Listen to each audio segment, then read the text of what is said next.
이 영상은 인터넷으로 드로잉 수업을 듣는 것이 처음인 분들, 어떻게 듣는 게 좋을지 궁금하신 분들을 위해서 만들었습니다. 이 수업은 총 14강으로 이루어져 있습니다. 14개의 강의 모두 드로잉을 할 수 있는 방법에 대한 내용으로 구성되어 있어요. 어떻게 들어야 나에게 맞게 수업을 들을 수 있을까요? 자, 그러면 시작해 볼게요. 순서는 1번, 언제 수업을 들을까? 2번, 어떤 환경에서 그릴까? 3번, 직접 그린 그림 공유하기입니다. 1번, 언제 수업을 들을까부터 시작해 볼게요. 크게 두 가지 방법으로 나눌 수 있는데요.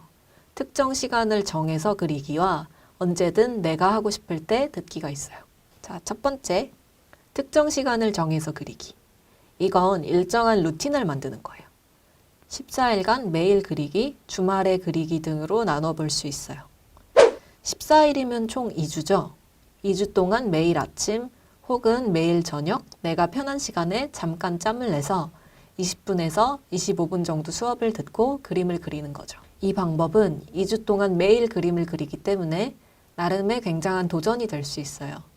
그 시간 동안 집중적으로 그림을 그리면서 사물을 보는 방식과 그림에 대한 시각이 아주 많이 달라지게 될 거예요. 특정 기간 동안 꾸준히 한 가지 일을 한다는 것은 노력이 많이 필요한 일이죠.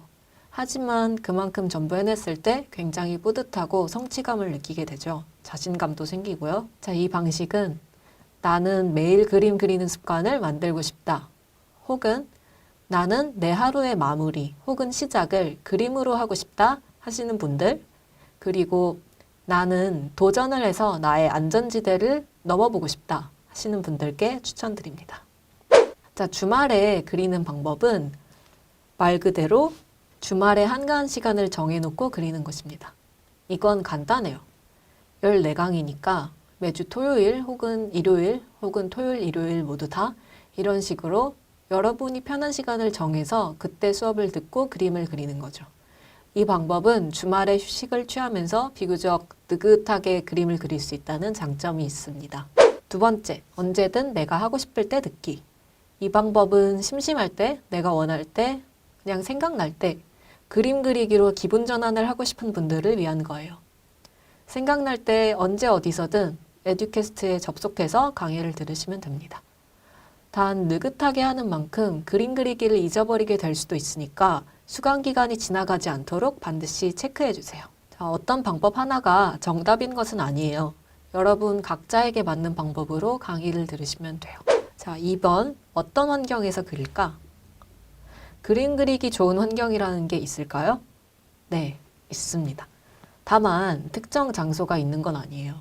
바로 내가 충분히 집중할 수 있는 곳, 그리고 다른 시각, 청각, 후각 등의 요소에 방해받지 않을 수 있는 것이에요. 예를 들어 소음이 많으면 잘 집중할 수 없는 분들도 많이 계시죠. 저도 음악 소리가 크게 울리는 곳에서는 뭔가에 진득하게 집중하기가 좀 어렵더라고요. 이런 경우에는 상대적으로 음악 소리가 크지 않은 카페나 조용한 방에서 그리는 것이 좋겠죠. 또 분위기를 만들어 보는 것도 좋아요. 예를 들어 좋아하는 초를 켜놓고 따뜻한 차를 마시면서 긴장이 풀어진 상태에서 그림을 그리는 것도 좋겠죠. 또 좋아하는 음악을 켜놓는 것도 좋아요. 저의 경우는 가사가 있는 음악은 자꾸 가사에 신경이 쓰이더라고요. 그래서 그림 그릴 땐 연주곡을 들을 때가 많습니다. 또 이런 경우도 있겠죠. 나는 긴 시간 동안 지하철을 타고 이동할 때 무릎 위에다가 드로잉북을 놓고 그리는 것이 좋다 하시는 분들은 또 그런 환경을 이용하시면 돼요. 저도 지하철에서 종종 그림을 그립니다. 간혹 옆에서 그림 재밌네 하고 말을 거시는 분들도 계세요. 막 뚫어지게 보면서 구경하는 분들도 계시고요. 처음엔 좀 신경이 쓰였는데 익숙해지니까 그냥 그러려니 하게 되더라고요. 지하철에서 그림을 그린다는 게 요즘엔 잘 없는 풍경이니까요. 다시 말씀드리지만 그림 그리기 딱 좋은 완벽한 특정 환경이라는 것은 없어요. 사람마다 모두 다르겠죠. 여러분에게 잘 맞는 환경은 어떤 것인지 찾아보세요. 또 지금 환경이 마음에 들지 않는다면 그림 그리고 싶은 환경이 되도록 개선을 해보는 것도 좋겠죠. 예를 들어서 너무 책상이 어지러져 있다면 깔끔하게 치워서 그림 도구를 놓을 여유 공간을 충분히 만든다거나 조명의 색이 너무 쎄해서 신경이 곤두선다면 좀 따뜻한 색의 조명으로 바꾼다거나 하는 등의 방법이 있겠죠. 또 알림 메시지가 뜨면 갑자기 집중력이 확 떨어지는 경우도 있어요. 방금 전까지 뭘 생각했는지 잊어버리는 경우도 종종 있고요. 이럴 때는 핸드폰의 와이파이를 꺼두거나 비행기 모드로 전환한 뒤에 온전히 그림에만 집중하는 것도 좋은 방법 중에 하나입니다.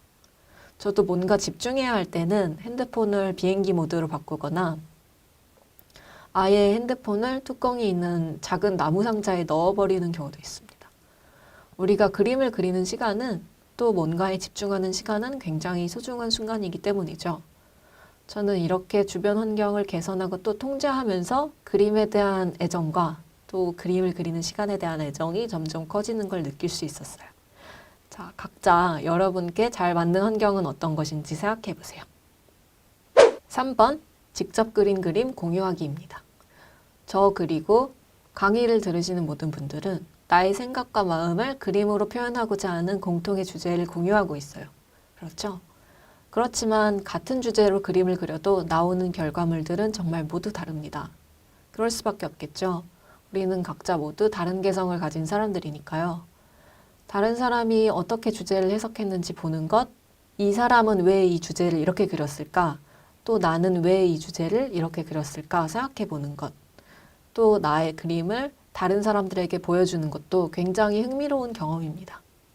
이거는 강의를 들으시다가 질문란에 직접 그린 그림을 촬영해서 사진으로 올려주시면 됩니다.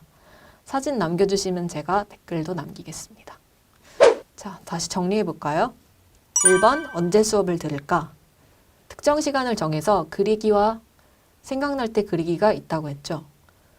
특정 시간에 그리기는 14일간 매일 그리는 방법, 주말 특정 시간마다 그리는 방법이 있다고 했어요. 이 방법은 습관 만들기나 도전하기에 잘 맞습니다. 생각날 때 그리기는 좀 더 느슨하게 기분 전환이 필요할 때 좋다고 말씀드렸죠. 2번, 어떤 환경에서 그릴까? 정답은 없지만 내가 충분히 집중할 수 있는 곳, 그리고 다른 시각, 청각, 후각 등의 요소에 방해받지 않을 수 있는 곳이라고 말씀드렸어요. 3번, 직접 그린 그림 공유하기는 서로 다른 결과물을 보는 게 참 재밌는 경험이란 말도 했었고요. 자, 여기까지 들어주셔서 감사합니다. 강의에서 뵙도록 할게요.